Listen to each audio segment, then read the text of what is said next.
आज प्रधानमंत्री नरेंद्र मोदी जी की अध्यक्षता में कैबिनेट की, सीसीईए की और कैबिनेट कमेटी ऑन सिक्योरिटी की मीटिंग हुई। तीनों में निर्णय हुए और गन्ना किसानों के लिए फायदा देने वाला, पूर्वोत्तर भारत राज्यों में बिजली का संरचना अधिक मजबूत करने का सबसे बड़ा डिसीजन हुआ है स्पेक्ट्रम के नीलाम का, और एक कैबिनेट कमेटी ऑन सिक्योरिटी का डिसीजन है, वो भी कम्युनिकेशन के लिए है। तो वो दोनों विषयों पर रविशंकर जी कहेंगे। जो दो अन्य फैसले हैं वो मैं बता रहा हूं। इस साल शक्कर का उत्पादन 310 लाख टन होगा। देश में खपत 260 लाख टन होती है। इस साल सरकार ने, और पिछले 3-4 साल से ये चल रहा है, तो देश में दाम इसके कारण कम है, तो किसान और उद्योग दोनों संकट में हैं। इससे मात देने के लिए सरकार ने इस साल 60 लाख टन चीनी निर्यात करने का निर्णय किया है, निर्यात को सब्सिडी देने का निर्णय किया है। यह सब्सिडी सीधे किसान के खाते में जाएगी, यह उसकी विशेषता है। 3500 करोड़ रुपए इस काम के लिए लगेंगे, लेकिन किसान के लिए खुशखबरी वो है कि जो प्रत्यक्ष निर्यात होगा, वो निर्यात का जो मूल्य मिलेगा वो भी किसान के खाते में जाएगा। वो लगभग 18,000 करोड़ रुपए मिलेगा। तो 3,500 करोड़ रुपए सब्सिडी, 18,000 करोड़ रुपए निर्यात से मिलने वाली आय, और अभी तक जो घोषित सब्सिडी दूसरी है उसका 5,361 करोड़ तो एक सप्ताह में किसान के खाते में जमा होगा। 5,361 करोड़ एक हफ्ते में, और निर्यात का व्यवहार होने के बाद निर्यात का मूल्य जैसे आएगा, बिल आएगा, वैसे वो पैसे भी किसान के खाते में, और 3,500 करोड़ रुपए सब्सिडी वो भी किसान के खाते में जमा होगी। क्योंकि लगभग हर किसान का कुछ न कुछ बकाया बाकी है, तो बकाये के एवज में ये रकम उनके खाते में जमा होगी। और ये सब्सिडी किसानों को राहत देगी। 5 करोड़ किसान और उनके परिवार जन उससे बेनिफिट होंगे, और 5 लाख मजदूर भी है। जब उद्योग ठीक तरीके से चलता है तो मजदूरों का भी भविष्य ठीक रहता है, और इसलिए 5 करोड़ किसानों के फायदे का, 5 लाख मजदूरों के फायदे का, किसान के खाते में सीधे सब्सिडी जाने का 3,500 करोड़ आज घोषित सब्सिडी, 5,361 करोड़ पहले घोषित हुई सब्सिडी तो एक हफ्ते में मिलेगी, और उसके साथ साथ लगभग 18,000 करोड़ रुपए जो निर्यात से प्राप्त होगा वो भी किसान के खाते में जाएगा। तो ये एक किसान को बड़ी राहत, गन्ना किसान को बड़ी राहत देने का ये फैसला है, और इसका मुझे पूरा विश्वास है सभी किसान और सभी लोग इसका स्वागत करेंगे। पूर्वोत्तर भारत के 6 राज्यों में, यानी आसाम, मणिपुर, मेघालय, मिजोरम, नागालैंड, त्रिपुरा, इन राज्यों में बिजली की संरचना को सुधार करने का एक काम पिछले 3 साल से जारी है, 4 साल से।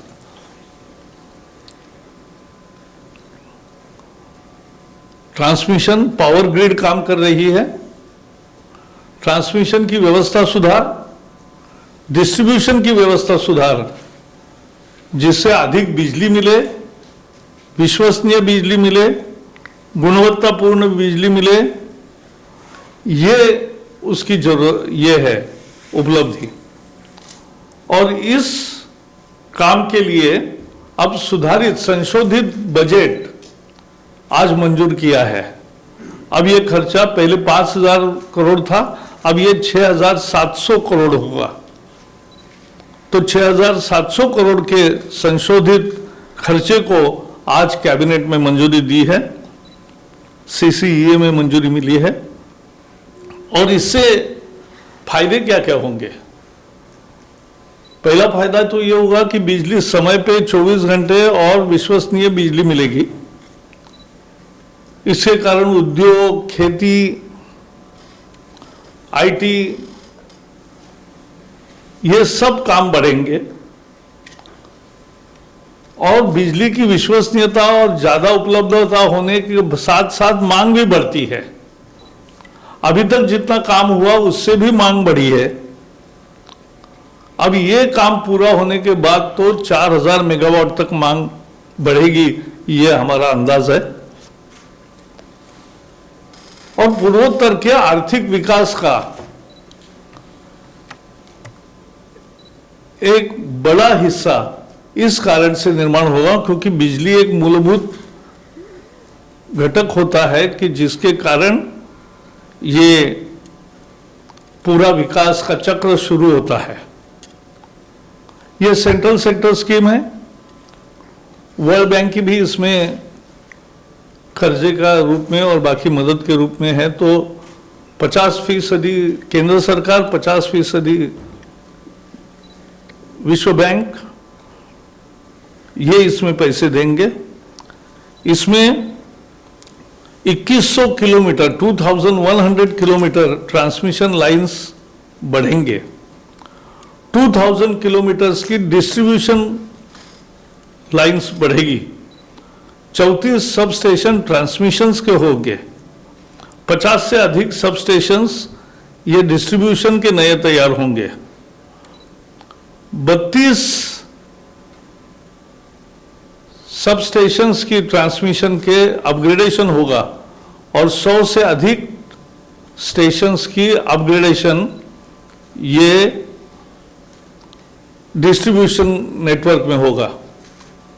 तो एक 6 राज्यों में बिजली की पूरी क्षमता के साथ बिजली मिले, सबको बिजली मिले, अधिक बिजली मिले, ये सभी उद्देश्य उससे पूरे होंगे। आज एक power regulatory mechanism in India और पावर रेगुलेटर्स ऑफ अमेरिका, इनके बीच में भी एक सहयोग का MOU हुआ है। Just to sum up in English few sentences, today Cabinet has decided a very historic, has taken a historic decision to help farmers directly by putting money of subsidy into his bank accounts. The subsidy will be given on 60 lakh tons of sugar exports at the rate of 6,000 rupees per ton. So 60 lakh tons. Because for last 2-3 years there is excess production. This year also it will be 310 lakh metric ton production and 260 metric ton is expected to be the internal demand. And therefore, this subsidy was crucial. This will help 5 crore farmers and 5 lakh workers in various sugar mills also. Farmers will get 3 credits in his accounts. First, within 1 week he will get 5,361 crore rupees, which were already declared, part of subsidies which were already declared. This week they will get the money of it. 18,000 crore rupees of export earnings will also be credited to their accounts to the extent of their dues receivables, and also 3,500 crore rupees, the subsidy which has been decided today. So this will help farmers a lot. Sugarcane farmers will get a very good and important relief. As far as northeastern states are concerned, Assam, Meghalaya, Manipur, Mizoram, Nagaland and Tripura, the power grid is consolidating the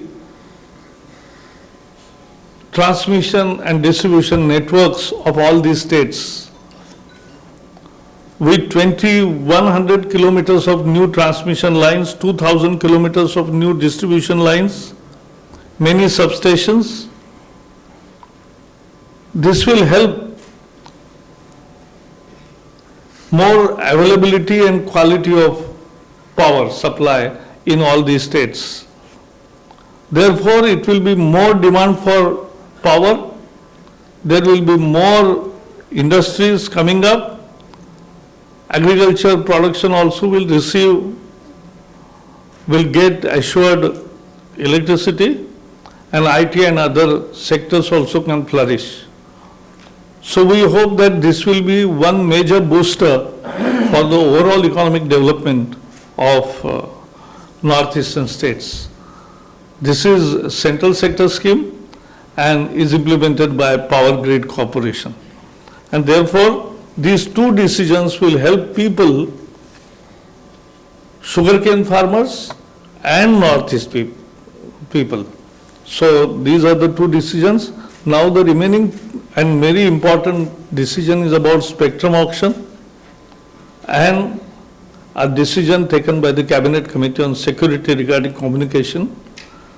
Ravi Shankar Prasad will narrate you. Thank you.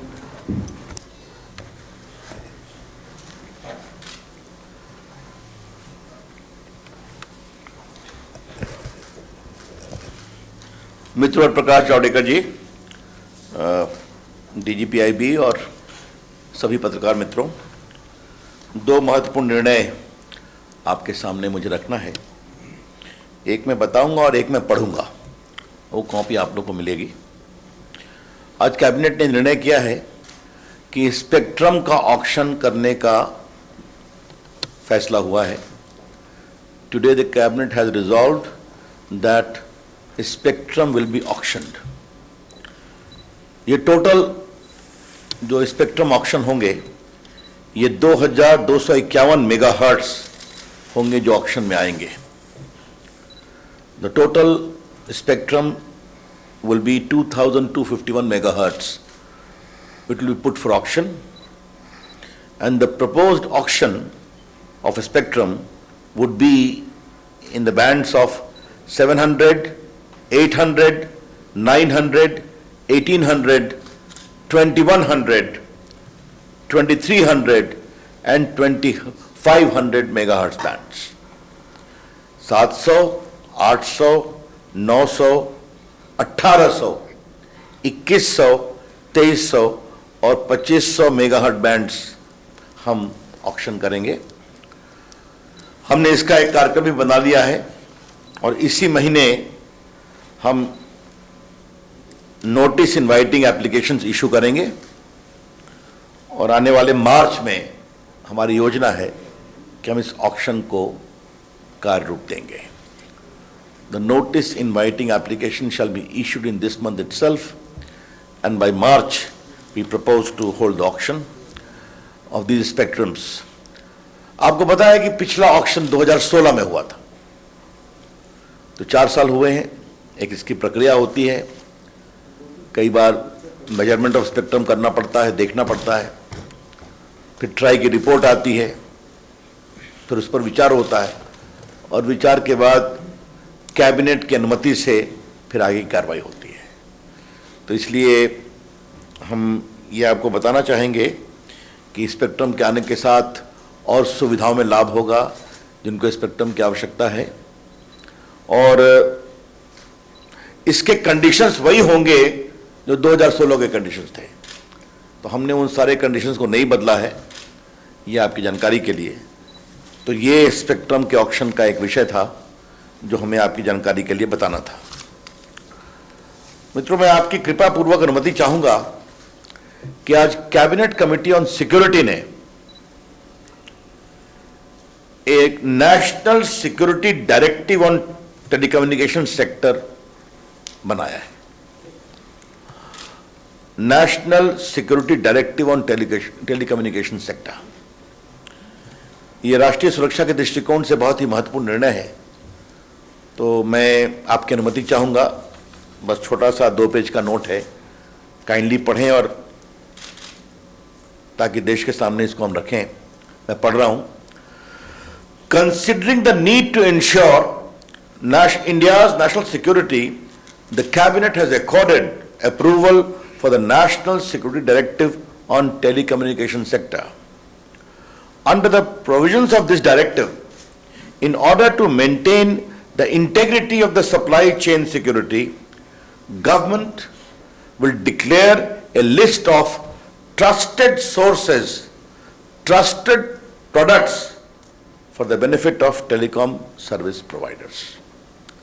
The list of equipments to be covered under this directive and the methodology to designate trusted products will be devised by the designated authority who is the National Cyber Security Coordinator. Telecom service providers are required to connect new devices which are designated trusted products. The designated authority will make its determination based on approval of a committee headed by the Deputy NSA. The committee will consist of members from relevant departments, ministries, and will also have 2 members from industry and an independent expert. The committee will be called National Security Committee on Telecom. National Security Committee on Telecom. A list of designated sources from whom no procurement can be done may also be created. The present directive does not envisage mandatory replacement of the existing equipment already inducted in the networks of TSPs. The directive will also not affect ongoing annual maintenance contracts or updates to existing equipment already inducted in the network as on date of effect of the directive. From among the sources declared as trusted source by the designated authority, those which meet the criteria of Department of Telecom's preferential market access scheme will be certified as India trusted sources. The National Security Committee on Telecom will take measures to increase use of equipments from such Indian trusted sources. Guidance for the manner in which the enhanced supervision and effective control could be maintained by TSP will be issued by the designated authority at regular intervals. The Department of Telecom will suitably modify its guidelines and ensure monitoring of compliance by telecom service providers, the TSPs. The designated authority will put in place a portal for easy upload of applications by TSP and equipment vendors. It will improve ease of doing business through a providing predictable assessment methodology to TSPs and equipment vendors. The Department of Telecom will make appropriate modifications in the license conditions for the implementation of provisions of the directive. The policy will come into operation after 180 days from the date of approval. I have read the entire thing in detail. It will be available for you. Thank you. धन्यवाद sir. Friends, we can take questions now. अगर okay, 29.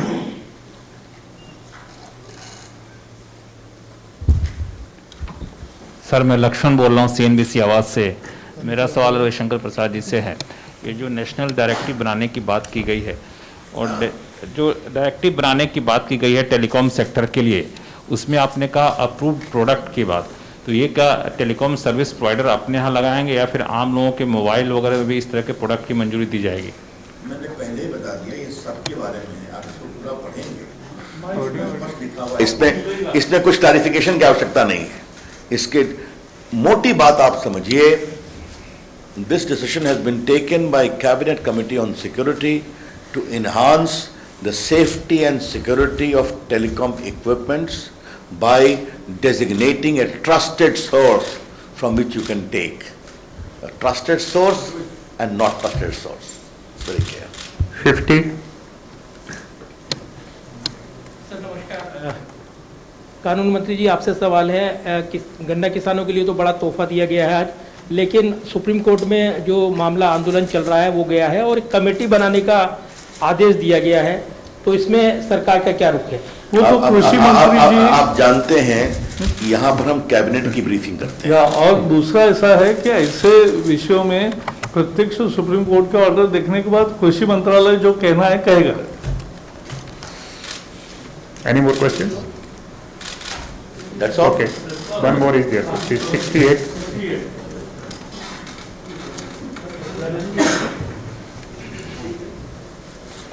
Value of airwaves that will be put for auction at the reserve price? These are issues of details. Once the NIA notice inviting application is issued, you know it very well, there is a reserve price of all the bands of spectrum which are subject of auction. And thereafter auction takes place in the manner laid down. Eligibility conditions are also a part of NIA. So spectrum auction is not something new in this country. There is a proper defined frame in which we'll go. 260. So there was also proposal for 5G spectrum.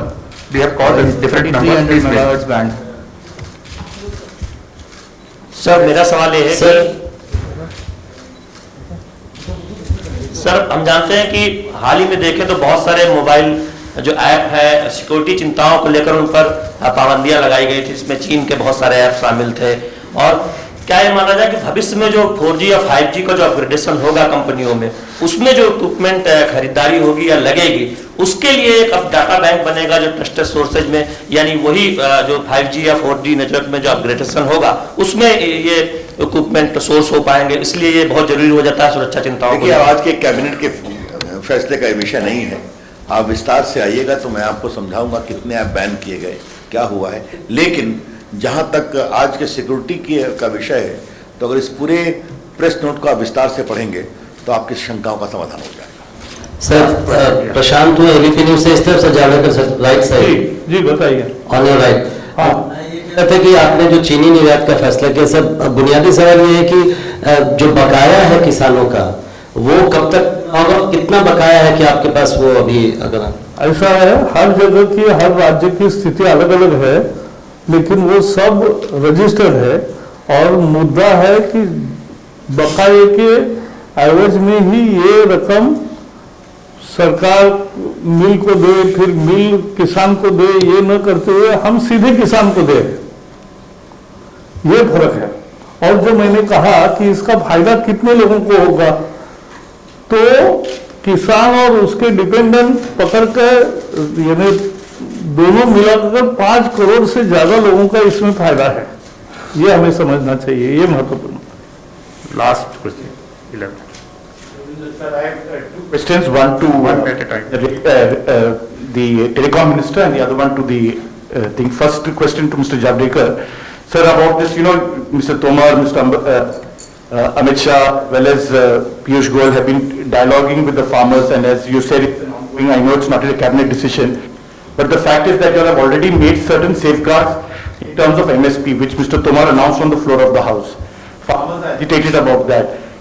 Some talk of some assurance to be given and some amendment to be done. What is the progress on that? No, we have already briefed on what the cabinet decided today. Now, the latest on farmers agitation, and Tomarji will he continuously informs you also. On this trusted source and non-trusted source, you have left it to the deputy NSA in a committee. How does it go forward? Because some will, you know, there will be a dispute mechanism as there is usually. How are you going to sort that out? I think the committee headed by the NSA is going to be assisted by a very important committee consisting of all the stakeholders, including the industry and also experts. Therefore, with their vast experience, keeping national security in focus, they will surely come to a conclusion as to which source is trusted and which is not.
Download Tarang online radio app from Google Play Store.